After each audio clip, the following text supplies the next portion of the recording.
तपाईहरू सबैजनालाई थाहा भएकै होला अहिले साफ फुटसल च्याम्पियनसिप 2026 को प्रतियोगिता खेल्नको लागि नेपालको महिला र पुरुष गरी 2 टोली गएका छन्। अहिलेसम्म नेपालले महिलातर्फ 5 खेल खेलिसकेका छन्, जसमा पाकिस्तान, बङ्गलादेश, इन्डिया, मालदिभ्स र श्रीलङ्कासँग खेलिसकेका छन् भने पुरुषतर्फ जम्मा 3 खेल खेलिसकेका छन्, जसमा श्रीलङ्का, इन्डिया र पाकिस्तानसँग खेलिसकेका छन्।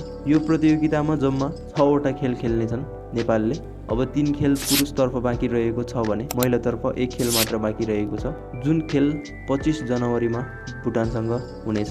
सबैजनाले हेरेर साथ दिनुहोला। भोलि जनवरी 22 मा पुरुषतर्फको खेल मालदिभ्ससँग हुनेछ। यो खेल भने अब हेर्न धेरै रोमाञ्चक हुनेछ नेपाली समर्थकहरूका लागि, किनभने नेपाली टोलीले लगभग बलियो टोलीहरूसँग राम्रो खेल देखाइसकेका छन्।